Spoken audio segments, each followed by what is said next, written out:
உங்கள் கதையை நான் பெட்டராக நான் எக்ஸ்பிளைன் பண்ணுறேன் இப்போ. நீங்கள் முடிச்சிருங்க, நான் வரேன் இப்போ. நீங்கள் சொல்லுங்கள், நம்ம பேசலாம். இப்போ எனக்கு நான் இந்த கதையை எப்படி அண்டர்ஸ்டாண்ட் பண்ணிக்கிட்டேன்னா, எப்போதுமே ஒரு ஒரு ஒரு ஹஸ்பண்ட் ஒய்ஃப் 2 பேருமே வேலை செய்கிற இடத்துல வந்து பார்த்தா ஆண் எப்போதும் போல் வேலை செய்கிற ஒரு கணவனாகவும், பெண் வேலை செஞ்சாலும் வீட்டில் ஒரு ஒரு ஹோம் மேக்கராக இருக்கிற ஒரு சூழல் தான் எப்போதுமே இருக்குது. இப்போ நானும் வேலைக்கு போகிறேன், என் ஒய்ஃபும் வேலைக்கு போகிறாங்க. ஆனால் வந்து வீட்டில் வந்து என்ன சமைக்கணும், என்ன சமைக்கலாம், நம்ம வந்து ஃபோனில் எனக்கு அது வேணும் அப்படின்றவோம். அது ரெடி பண்ணுறாங்களா என்ன இது. இப்போ எல்லா ஆண்களுமே அப்படி தான் இருக்கும். இது வந்து கண்டிப்பாக வந்து ஹெல்த்தியானதில்லை. இப்போ 2 பேரும் ஒர்க் பண்ணுறாங்க, 2 பேரும் ஏர்ன் பண்ணுறாங்கன்னா எல்லா வேலையும் ஷேர் பண்ணிக்கக்கூடிய ஒரு ஆரோக்கியமான ஒரு சூழல் இருக்கணும். அதுதான் வந்து கரெக்டான. நம்மகிட்ட இல்லை. பிறந்ததுலேருந்து நம்மளை வந்து சமையல் கட்டுக்குள்ள அலோவ் பண்ணுறதும் கிடையாது, பார்க்குறதும் கிடையாது. இல்லை, அது நம்ம திடீர்னு போய் சமைச்சோம்னா வீட்டில் உள்ளவங்களுக்கு தான் ஆபத்து. இல்லை, அதாவது எப்படின்னா அது மாற்றணுன்றது தான். பிறந்த உடனே சொல்லி கொடுக்குற எல்லாத்தையும் நம்ம மாற்றிக்கிறோம்ல. இல்லை, ஆனால் அது ரைட்டுன்றேன். நான் என்னை பொறுத்த என்ன சொல்கிறேன்னா, ஆணும் சமைக்க கற்றுக்கலாமே. இல்லை, கற்றுக்கலாமே, இல்லை கற்றுக்கணும், ஈக்குவலாக ஷேர் பண்ணிக்கலாம். அப்புறம் வந்து உலகனுடைய தலை சிறந்த சமையல் விற்பனர்கள் எல்லாம் ஆண்கள் தான். சமையல் வந்து ஆக்சுவலாக ஆண்களோட கலை தான். எனிவே, ஸோ அப்போது அந்த ஏரியா இருக்கு இல்லையா, அது வந்து சரியாக இல்லை. இந்த ஃபேமிலிக்குள்ளே அது சரியாக இல்லை. இது வந்து நான் எப்படி பார்க்குறேன்னா, இது ஒரு ஹாரர் ஃபில்மாக மட்டும் பார்க்காமல் இன்றைய சமூகத்தை இன்றைய ஒரு அந்த மேக்ரோ லெவலில் ஒரு விமர்சனமாக பார்க்குறேன். ஸோ நான் வந்து இதை எப்படி அண்டர்ஸ்டாண்ட் பண்ணிக்கிறேன், கடைசியாக வந்து முடியும் போது, அதாவது இந்த மாதிரி ஒரு இன்சென்சிட்டிவான ஒரு கணவனால் ஒரு மரணம் ஏற்படுது. தான் அடுத்து ஒரு மரணத்தை நிகழ்த்தாமல் இருக்கிறதுக்கு அந்த பேயோ அது வந்து இவனுக்குள்ளே இருந்த எண்ணமோ ஏதோ ஒன்று அதை உருவாக்கியிருக்கு. இவன் அங்கேருந்து அடுத்த கட்டத்துக்கு போகணும். ஆனால் வெளியே போய் சாப்பிட்லாமான்றது வந்து அதுக்கான அடுத்த கட்டம் கிடையாது. அப்போ அங்கே தான் வந்து நீங்கள் நான் சொன்ன இவ்வளவும் உங்களுக்குள்ளே இருந்துதானே எனக்கு தெரியலன்ற மாதிரியான ஃபீலிங் வருது. அது வெளியே போய் சாப்பிட்றது வந்து அதுக்கான தீர்வு இல்லை. அஃப்கோர்ஸ் வெளியே போய் சாப்பிடலாம், ஒன்றும் தப்பு கிடையாது, வெளியே போய் சாப்பிடலாம். ஆனால் அதுக்கான தீர்வு அது கிடையாது. ஒரு சின்ன கிளாரிட்டி தேவைப்பட்டுச்சு. அந்த பக்கத்து வீட்டு இறந்த பொண்ணு இருக்காங்கல்ல, அவங்களுக்கு இவங்களோட பிரச்சனை வந்து அவங்களுக்கு கொஞ்சம் தெரிஞ்சிருந்தா இவங்க இந்த மாதிரி பிரச்சனையை வந்து இதுக்கு முதல் நாள் கூட படிப்பாங்க. இந்த வீட்டில் இருக்கிற எப்போவுமே இங்கே நடந்துக்கிட்டு இருக்கோம். பக்கத்து வீட்டில் இருக்கிற ஒரு பொண்ணால் இதை பொறுத்துக்க முடியாது. இல்லை, கதை என்னன்னா அங்கே அதிகமாக நடக்குது. ஏன் அவன் இங்கே வந்து நிற்கிறான்றது ஒன்று இருக்குல்ல, அந்த அப்சர்வேஷன் தானே. பேய் படத்தில் அதெல்லாம் நீங்கள் கேட்கக்கூடாது. பேய் படத்தில் நீங்கள் வந்து பக்கத்து வீட்டுக்காரர் ஏன் வந்து பேய்க்கு லாஜிக் கிடையாது. லாஜிக் கிடையாதுல்ல, சூப்பர் நேச்சுரல் அண்டர்ஸ்டாண்டிங். அப்படி தான் நம்ம இதை ஏற்றுக்கணும். நம்ம இந்த ரவுண்டு முழுக்க நாம் வந்து சூப்பர் நேச்சுரல் ஏரியாக்குள்ளே, பேராநார்மல் ஏரியாக்குள்ளே போயிட்டு நம்ம அதை ஒத்துக்கணும். அப்புறம் பாருங்கள் ஏன் வந்து அது அப்படி வருது, மெதுவாக வருது. ஓகே, லீவிங் சரக்குன்னு வந்து பயமுறுத்தி அது ஸ்லோவாக வந்தால் பயமாக இருக்கணுமோ, ஸ்லோவாக வர்றது, ரொம்ப லேகாக இருக்கும்போது டக்குன்னு ரேம் பண்ணி பக்கத்தில் வர வைக்கிறது, அதெல்லாம். Anyway, leaving out all these things. இது கண்டென்ட்டாக நான் அண்டர்ஸ்டாண்ட் பண்ணிக்கிட்டது. மேக்கிங்காக பார்த்தா உங்களுக்கு வந்து அக்கறை இல்லை. நான் என்ன சொல்கிறேன்னா, கலர்ஸ் பற்றி எந்த அக்கறையும் இல்லை, சும்மா இருக்கிறது அப்படியே எடுக்கிறீங்க. போன எபிசோடில் நான் பார்த்தேன், ரொம்ப எந்த எஃபர்ட்டுமே இல்லாமல் இருக்குது. ஒரு பிங்க் வாலுக்கு முன்னாடி வந்து ஒரு ஏதோ ஒரு கலரில் ஒரு கவுச் இருக்குது, அதில் வந்து அவன் உட்காடுறான். சரி, வீட்டில் அப்படி இருக்கலாம். எனக்கு எடுத்தோடனே அது மூஞ்சில் அடிக்குது. It was not working for me. அதுக்கப்புறம் அந்த லைட்டு போனதுக்கப்புறம் அந்த இதை வச்சு பண்ணுறதெல்லாம் ஓகே. நீங்கள் ஒரு ஹாரரை எடுத்து டீல் பண்ணும்போது நான் கண்டென்ட்டுக்கு நான் கொடுக்குற ரெஸ்பெக்ட் நான் கொடுத்துட்டேன், முதல்ல பேசிட்டேன். உங்களை தாண்டி நான் அதை அண்டர்ஸ்டாண்ட் பண்ணிக்கிட்டேன். பட் இதெல்லாம் வந்து பார்த்திங்கன்னா I am not very happy with the way you have done it. இது வந்து எனக்கு ஒரு எப்போதும் சொல்கிற மாதிரி content how it is being executed அப்படின்னு பார்த்தா கண்டென்ட் ஓகே, இது வந்து ரொம்ப மீடியாக்கர் தான் எக்ஸிக்யூஷன். இது ரொம்ப வேலிடான பாயிண்ட்டு. இது மாதிரி விஷயங்கள் தான் வந்து நம்ம ரொம்ப அந்த ஒரு விஷயத்தை ஹைட் பண்ணி சீட் பண்ணி பண்ணும்போது நம்ம ரொம்ப கவனிக்க வேண்டிய விஷயம் இதுதான். செகண்ட் டைம் பார்க்குறவனுக்கு இது என்னவா இருக்கும், அதுதான் ரொம்ப முக்கியமானது. சார் சொன்ன அந்த பாயிண்ட் ரொம்ப வேலிடான பாயிண்ட். கண்டிப்பாக நானுமே வந்து அதை ஓவர் லுக் பண்ணது தான் அது. But definitely it's a very very valid point. Okay sir, thank you. எனக்கும் ஒர்க் ஆச்சு. ஒரு அம்மா பொண்ணு எல்லாமே ஒர்க் ஆச்சு. அப்புறம் ஒரு சைக்காட்ரிஸ்ட் வரும்போது அதுக்குள்ளே ஓகே இது வந்து ஹாரர்னு சொன்னாங்களே, இது என்ன வந்து ஒரு மென்டல் ஹெல்த் சம்மந்தமான ஒரு கதையாக இருக்குமோ அப்படின்னு நினச்சேன். அதை எண்டு ட்விஸ்ட்டு ஒர்க் ஆச்சு. ஸோ எனக்கு எப்போதுமே ஷார்ட் ஃபிலிம்ஸ், ஷார்ட் ஸ்டோரிஸ், அந்த end twist is very essential. அது வந்து இதில் கரெக்டாக வந்தது. Everything went well. ஆக்டர்ஸும் நல்லா பெர்ஃபார்ம் பண்ணாங்க. So it's it worked for me. எல்லா விதத்துலையுமே கரெக்டாக இருந்தது. தேங்க்யூ. எனக்கு இது பெருசாக ஒர்க் ஆகலை. ஏன் ஒர்க் ஆகலைன்னா, காமெடி பேயாக இருந்தாலும் ஒரு டைமில் பயம் வரணும். அதுதான் அந்த இதோட ஐடியா. இப்போ இதில் வந்து அவனுக்கு ஒரு பயம் வருது, அந்த பயம் நமக்கு வரல. அவன் பதட்டப்படுறான், அது நமக்கு வரல. அப்புறம் எனக்கு எடுத்த ப்ரிமைஸே கொஞ்சம் எனக்கு வீக்காக இருந்தது. That is my my my feeling. அதை வந்து எண்டும் வந்து ஒரு எனக்கு புதுசாக எதுவும் கொடுக்கல. இட் வாஸ் லைக் ஓகே அப்படின்ற மாதிரி நான் பார்க்குற மாதிரி இருந்தது. It did not work for me. Sridhar actually சூப்பராக இருந்தது. எனக்கு ரொம்ப பிடிச்சிருந்தது. தி ஐடியாவே அது இந்த ஷார்ட் ஸ்பேனில் ஒரு ஐடியாவை கன்வே பண்ணணுன்னு இருக்குல்ல. And it was complete. Actually the film was complete என்னை பொறுத்த வரைக்கும். அண்ட் சினிமாட்டோகிராஃபி ரொம்ப அழகாக இருந்தது. அந்த ஃபிஷ்ஷோட ஷாட், அதுக்கப்புறம் லாஸ்ட்டில் யூஸ் பண்ணது எல்லாமே ரொம்ப. அண்ட் அழகாக சவுண்ட் டிசைன் யூஸ் பண்ணியிருந்தீங்க. அந்த சவுண்டை எதுக்கு யூஸ் பண்ணணுமோ அதை அழகாக யூஸ் பண்ணியிருந்தீங்க. And I love the film. எனக்கு ரொம்ப பிடிச்சிருந்தது. எனக்கு இது கான்செப்டாக நல்லா இன்ட்ரெஸ்டிங்காக தான் இருந்தது. எனக்கு நீங்கள் எடுத்த விதம் வந்து எனக்கு அவ்வளோ இட் வாசன்ட் ஒர்க்கிங். எஸ்பெஷலி இந்த ஃபர்ஸ்ட் ஒரு எக்ஸ்டீரியர் ஷாட்டு, அப்புறமா அந்த மீன் தொட்டி, அப்புறம் அதுலேருந்து அப்படியே வந்தால் ஒரு லென்சிங் வந்து இட் வாஸ் வெரி எப்படி சொல்கிறது, ஒரு 2 லென்ஸில் எடுத்த மாதிரியே இருந்தது. பேப்பரில் நீங்கள் எடுத்துக்கிட்ட எஃபர்ட் வந்து எக்ஸிக்யூஷனுக்கு எடுத்துக்கல அப்படின்ற மாதிரி இருந்தது. இன்னும் நீங்கள் அதில் கான்சன்ட்ரேட் பண்ணணும். இதில் வந்து பார்த்தீங்கன்னா அந்த பேப்பரில் எச்சு தொட்டு அந்த பேப்பரில் விஷம் வைக்கிறது அது புது ஐடியா இல்லை. அது பழைய ரொம்ப ஒரு 300-400 வருஷத்துக்கு முன்னாடி எழுதப்பட்ட இந்த ஏதோ ஒரு நாவலில் எங்கேயோ, இந்த ஃப்ரெஞ்ச் நாவலாக இல்லை இங்கிலீஷ் நாவலாக தெரியல, ஏதோ ஒரு நாவலில் இருந்து ஷெர்லாக் ஹோம்ஸ் நாவலில் கூட ஏதோ ஒரு நாவலில் இருக்கும். அதுவே பார்த்துருக்கோம். அது புதுசாக இல்லை. பெண்களுக்கு இழைக்கப்படுகின்ற வன்கொடுமைகளை நாம் சித்தரிக்க முதல்ல நம்முடைய பார்வை, அப்புறம் நம்ம அதை எப்படி ரெப்ரசன்ட் பண்ண, அதை எப்படி நம்ம வாய்ஸ் பண்ணுறோம், இது ரெண்டுமே முக்கியமானது. அது ரெண்டுமே இதில் தப்பாக இருக்குது. ஃபர்ஸ்ட். செகண்ட்லி, இந்த கதைக்குள்ளே என்ன எக்ஸைட் பண்ணது எதுவுமே இல்லை. ரொம்ப சைல்டிஷாக அமெச்சூரிஷாக இருக்குது. ஒரு போலீஸ்காரர் எதுக்கு ஒரு ரிப்போர்ட்டர்கிட்ட பேசணும்? அவங்க 2 பேரும் ஒரு ரிலேஷன்ஷிப்பில் இருக்காங்களா? இல்லை இல்லை. அதான் அந்த ஃபோட்டோக்காக தான் சார் அவர் கூப்பிட்டுருக்காரு சேனலுக்கு. ஃபோட்டோவை காட்டுறதுக்கு போலீஸ்காரங்க சேனலில் கூப்பிடுவாங்களா? Okay okay. அப்படிலாம் கூப்பிட மாட்டாங்க. அதுக்கப்புறம் இன்னொரு பெரிய காமெடி, 2 பேரும் ஒன்றா வெளியே போகிறாங்க, ஒரு கடைக்கு போகிறாங்க. சார் நான் வெளியே உட்காந்து படிக்கிறேன், நீங்கள் உள்ளே போங்க. அப்புறம் வெளியேருந்து ஃபோன் பண்ணி, சார் கொஞ்சம் அவசரமாக வெளியே வாங்க, இது ஒரு முக்கியமான வேலை, நான் பேசணும். இதெல்லாம் என்னென்னா ரொம்ப அமெச்சூரிஷாக இருக்குது. ஒரு புக்கு அங்கே இருக்குன்னா முதல் வேலை என்ன பண்ணுவாங்கன்னா, இது என்ன புக்குன்னு பிரித்து படிப்பாங்க. எடுத்த உடனே அந்த அட்ரஸை பார்த்துட்டு அங்கே போக மாட்டாங்க. முதல்ல அந்த ரைட்டர்கிட்ட போவாங்க. இதில் இந்த மாதிரி இருக்கே, ரிவர்ஸில் வரணும் இந்த கதை உங்களுக்கு. முதல்ல அந்த ரைட்டரை போய் பார்க்கணும். ரைட்டரை போய் பார்த்தா அவர் சொல்லுவார், இல்லைங்க என் ஃப்ரெண்டு ஒருத்தர் சொன்னாருங்க, அவர் ஃப்ரெண்டுக்கு நடந்ததாக சொன்னாருங்கன்னா, அப்புறம் தான் இந்த கடைக்காரர்கிட்ட வரணும். கடைக்காரர்கிட்ட வந்துட்டு நைட்டு அந்த பொண்ணு சொல்லிச்சு, நான் வந்து இந்த புக்கை படித்தேன், இதே மாதிரி இருக்குது, இதெல்லாம் நடந்திருக்கணும், பட் இதெல்லாம் நடக்கலை. It is not return very well, it is not executed very well. ரெண்டுமே வந்து சரியாக வராத ஒரு உணர்வு தான் எனக்கு இருக்குது. இன்னும் நிறையா ஒர்க் பண்ணணும். நீங்கள் எடுத்துக்கிட்ட வேர்ல்டு வந்து நல்லா சொல்லியிருக்காரு, கரெக்டாக இருக்குது. எனக்கு ஒன்றே ஒன்று தான் இருந்தது, அவனை கொஞ்சம் கண்ட்ரோல் பண்ணியிருக்கலாம். ரொம்ப ஜாஸ்தியாக இருக்குது. கொஞ்சம் கண்ட்ரோல் பண்ணால் இன்னும் கொஞ்சம் பெட்டராக இருந்திருக்கும். சரி, ஆஸ் அ பெர்ஃபார்மர் அவன் பண்ணுறது ஓகே. ஒரு ஃபில்ம் மேக்கராக நமக்கு தான் நம்ம ஸ்கேல் தெரியணும். குறிப்பாக வந்து நம்ம சிரிப்பு வர வைக்கிறோம் அல்லது ஃபன் ஆக்கணுன்றதுக்காக வந்து சில லாஜிக்கலான விஷயங்களை நம்ம தவிர்க்க முடியாது. உதாரணத்துக்கு அந்த அப்பா வந்து ஃபோனில் பேசிட்டு வர்றாரு, அவன் கையை உடச்சிருவான்னா இவன் இப்படி பார்க்குறான், பின்னாடியே வர்றான். அப்படி ஒன்று பண்ணி பயத்தில் இருக்கிறவன் அதை பண்ண மாட்டான். அதை நீங்கள் ரெஸ்ட்ரெயின்டாக வச்சுருந்தீங்கன்னா இன்னும் பெட்டராக இருந்திருக்கும். மற்றபடி வந்து எடுத்துக்கிட்ட இடம் வந்து நல்லா இருக்குது. அது நரேட் பண்ணதும் நல்லா இருக்குது. அந்த பைக்கை பார்த்தது தான் ரொம்ப எளிமையாக பார்த்துட்டாங்களோன்னு ஒன்று இருந்தது. இன்னும் கொஞ்சம் எக்ஸ்ட்ராவாக ஏதாவது இருந்திருந்தால் பெட்டராக இருந்திருக்கும். எனிவே நல்லா தான் இருக்குது, கரெக்டாக தான் வந்திருக்கு. Good, okay, thank you sir. அதாவது இப்போ எனக்கு வந்து ஒரு விஷயம் இதில் புரியல. இந்த போலீஸ்காரரு இன்டென்ஷனலாக ராங் அட்ரஸஸ் போயிட்டுருக்காரா? இல்லை, ஒரு போலீஸ்காரருக்கு அட்ரஸ் அப்படிலாம் மறக்காது.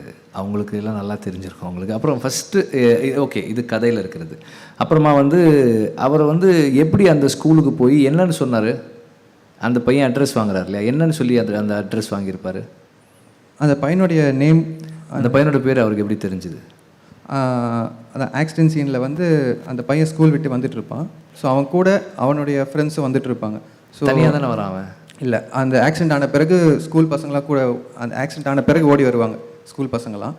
ஸோ அந்த கிறிஸ்டோபர் நோலன் படம் மாதிரி இருக்கு இது.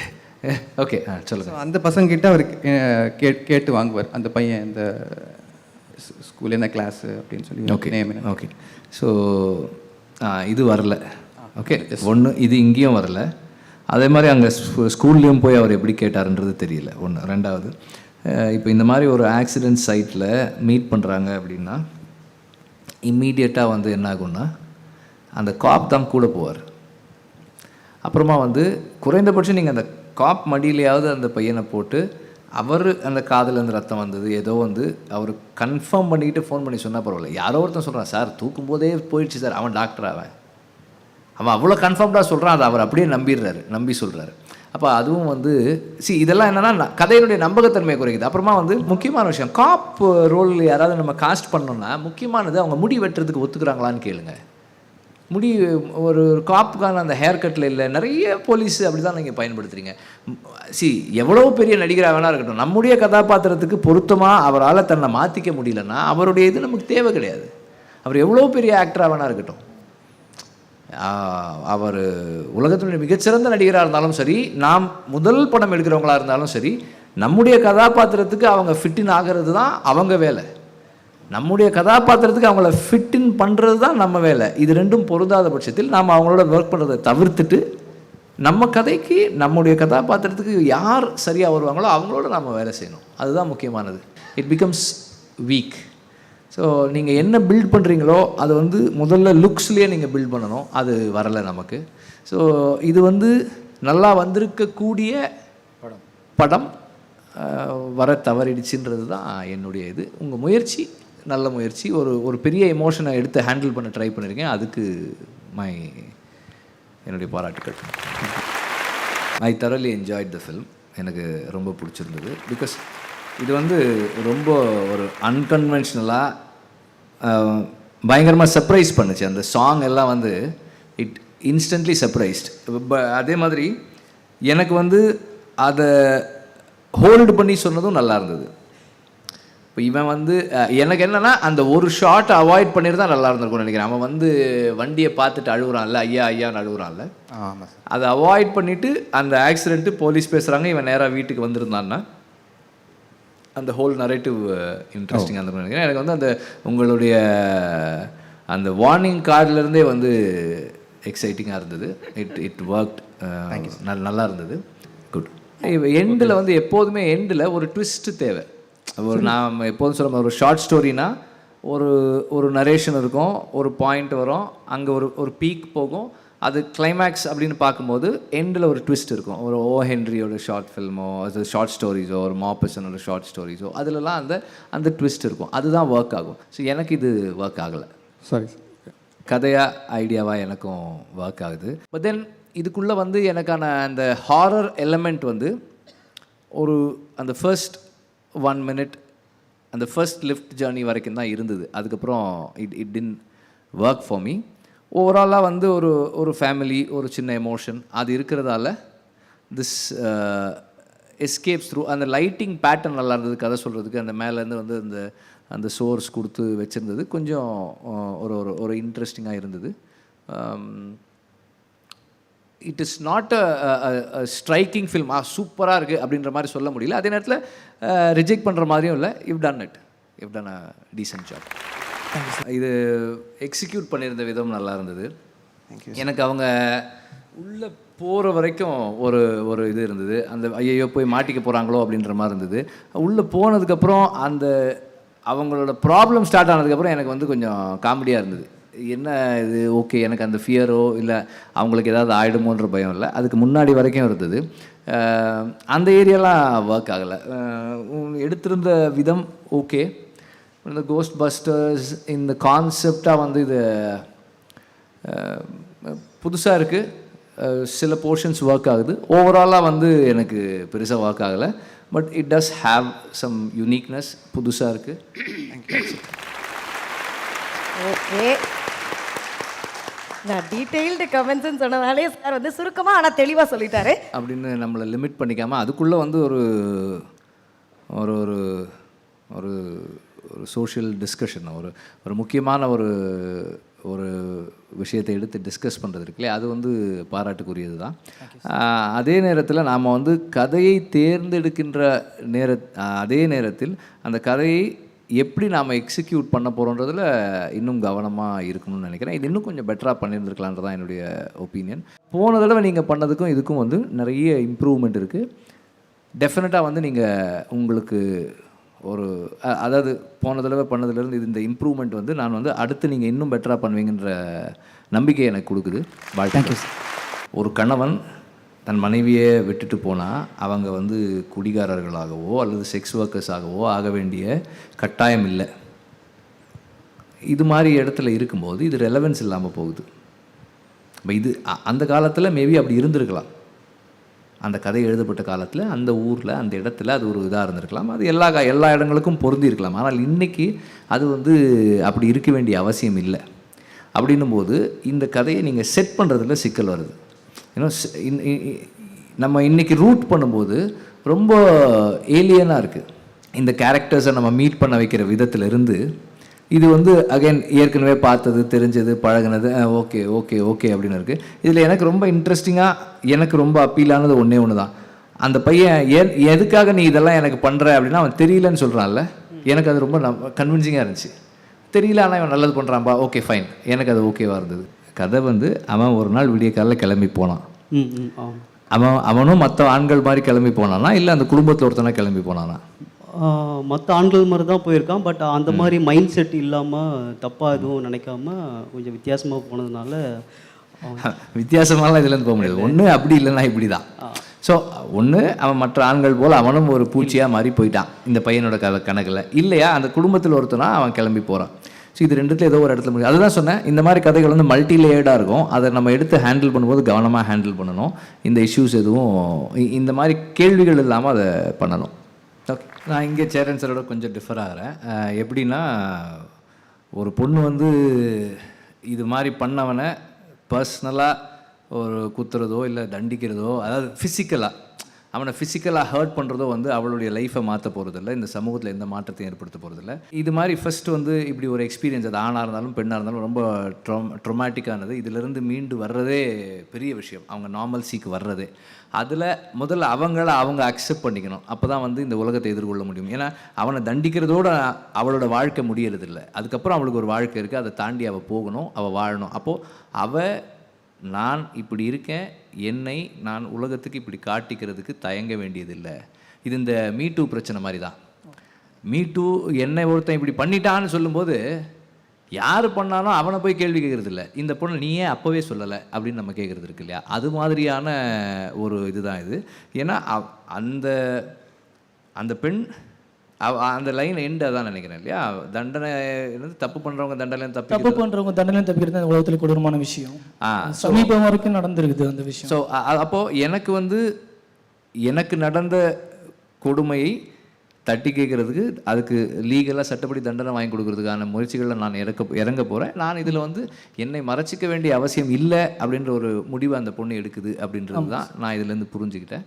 அப்புறம் பொலிட்டிக்கலி ஆல்சோ இது மாதிரி கதைகள் பண்ணும்போது it is very easy to go politically incorrect விஷயங்கள் பண்ணுறது ரொம்ப ஈஸியானது. ஸோ பொலிட்டிக்கலி ஓரளவுக்கு சரியான இடத்துல தான் இருக்கீங்க நீங்கள் சொல்ல வந்ததில். ஸோ அதுவே ஒரு பாராட்டுக்குரிய விஷயம் தான். ஒர்க் ஆகுது. It worked for me emotionally. அதே மாதிரி அந்த ஃபர்ஸ்ட் சீன் நல்லா பெர்ஃபார்ம் பண்ணியிருந்தாங்க எல்லாருமே. பர்ஃபார்மன்ஸு சைடில் எஸ்பெஷலி அந்த ஃபர்ஸ்ட் சீன் 2 பேருமே நல்லா பெர்ஃபார்ம் பண்ணியிருந்தாங்க. ஒன்றும் பெரிய இது இல்லை. இப்போ 2 பேருமே மென்ஷன் பண்ண மாதிரி அந்த அம்மாவுடைய ஃப்ரஸ்ட்ரேஷனுக்கும் அவங்க அப்படியே டிஸப்பியர் ஆகிறதுக்குமான இது என்னன்னு தெரியல. ஓகே, அந்த ஹஸ்பண்டை பழி வாங்கிறதுக்கு சொல்கிறதா இது உன் குழந்தை இல்லைடா அப்படின்னு சொல்கிறது, அது உண்மையாகவே இருந்தாலும் கூட அந்த மொமெண்ட்டில் சொல்கிறது. அதுக்கப்புறம் அந்த குழந்தைய விட்டுட்டு அவங்க போயிட்டாங்களா? ஓகே, மேபி அவளை ஹாஸ்டலில் போட்டதால் she is living in a different place. இவன் ஹஸ்பண்ட் தனியாக இருக்கான், ஒய்ஃப் தனியாக இருக்கா, குழந்தை ஹாஸ்டலில் இருக்கா, அப்பாவும் பொண்ணும் பேசிக்கிறாங்க அப்படின்னு அஸ்யூம் பண்ணிக்கலாம். நம்ம அஸ்யூம் பண்ணிக்கிட்டோம்னா ஓகே அப்படி இருக்குது. டிஎன்ஏ ரிப்போர்ட் அப்படி வந்துருமா 2 நாளில்? சார் நல்ல லேப்லன்னா வந்து பார்த்தீங்கன்னா 3 daysல வந்துடும் சார். அப்படி 3 இல்லை daysல வந்துரும். ஆமாம் சார். இல்லை அது வெரிஃபை பண்ணேன் சார். அது அப்படியா? ஆமாம் சார். எனக்கு டவுட்டாக இருக்குது. இல்லை சார். ஏன்னா புறாக்கு கிளிக்கெல்லாம் டிஎன்ஏ டெஸ்ட் பண்ணனாலே 1 வாரம் ஆக்குறாங்க. இல்லை சார், அது கேட்டு தான் சார் பண்ணது டாக்டர் ஃப்ரெண்ட்ஸ்கிட்ட கேட்டு. நான் ஓகே, நான் நெக்ஸ்ட் டைம் வந்து செக் பண்ணிட்டு வந்து நான் சொல்லுவேன் உனக்கு. Sure sir, sure sir. இது கருணை நாள் தான் வந்து ரொம்ப பாப்புலரான குறுநாவல். அது சிறுகதை இல்லை, குறுநாவல். ஒரு 60-65 பக்கம், 45 பக்கம் இருக்குன்னு நினைக்கிறேன். அது 15 பக்கம் தான் இருக்கா? அது ஒரு அந்த குறுநாவல் ஸ்பேஸ்க்குள்ளே இருக்கிறது. பாலமகேந்திர சார் அது ஒரு ஃபீச்சர் பண்ணணும்னு நினச்சி ஸ்கிரிப்ட் எல்லாம் பண்ணி வச்சுருந்தாங்க. அப்புறம் அவர் விக்ரம் சுகுமாரனும் இதை பேஸ் பண்ணி ஒரு ஸ்கிரிப்ட் பண்ணியிருந்தாங்க. நிறைய பேர் இது மாதிரி இதை ஸ்கிரிப்ட் பண்ணியிருந்தாங்க. இது ஒரு ஃபீச்சர் ஃபிலிமுக்கான மெட்டீரியல், அதுக்கான ஸ்பேஸ் இருக்குது இதுக்குள்ளே. ஸோ அந்த கதையை முழுமையாக பார்க்கும்போது அது அந்த கருணையினால் தான் அவர் பண்ணாருன்றது வரும். அவர் என்ன அட்வைஸ் பண்ணாருன்னு வரும். இந்த ஒரு ராத்திரி அவன் அனுபவிக்கிற வலி இருக்கு இல்லையா, இது கடைசியில் ஒன்று காட்டியிருக்காங்க. அந்த நகம்லாம் இல்லைன்றது ஒன்று வந்திருக்கு. அதெல்லாம் கொஞ்சம் முன்னாடியே பில்ட் பண்ணியிருந்தாங்கன்னா மேபி இது ஒர்க்காக இருந்திருக்கும். அந்த புக்கில் வந்து அந்த கடைசியாக இவன் போய் அங்கே நின்று அதை பார்த்து ரசிக்கிறது இருக்கு இல்லையா, அந்த அதுவும் அதிகாலையிலன்னு இருக்கும். ஏர்லி மார்னிங்கு அந்த வேலியோரமாக அந்த மரம் இருக்கும், மரத்துலேருந்து பூக்கள் கீழே விழுந்துருக்கும். அந்த ஒரு பூவாவை எடுத்து பார்த்துக்கிட்டு இருப்பான். இவர் பின்னாடி போயிருந்து துப்பாக்கி எடுத்து சுடுவார். இவர் நெஞ்சில் சுட்டுறாருன்னு நினைக்கிறேன். முதுகில் தான் சுடணும், தப்பிச்சு விடும்போது நெஞ்சில் சுட்டு அவரை தூக்கி உள்ளே வச்சுருவாங்க. ஸோ அதெல்லாம் இருக்குது. இந்த மாதிரியான சின்ன சின்ன விஷயங்கள் தவிர்த்துக்கலாம். அப்போ இது எனக்கு என்னென்னா, அந்த கதையினுடைய முழுமையை இது அடையாமல் போனதுக்கு காரணம் அந்த ஸ்பேஸ் தான். அதாவது அந்த ஃபுட்டேஜ் தான், டியூரேஷன். இது நீங்கள் ஒரு 20 நிமிஷம் 25 நிமிஷமாக பண்ணியிருந்தால் அது கண்டிப்பாக வந்திருக்கும் அப்படின்றது என்னோடய ஒப்பீனியன். பட் இருந்தாலும் நல்லா தான் இருந்தது.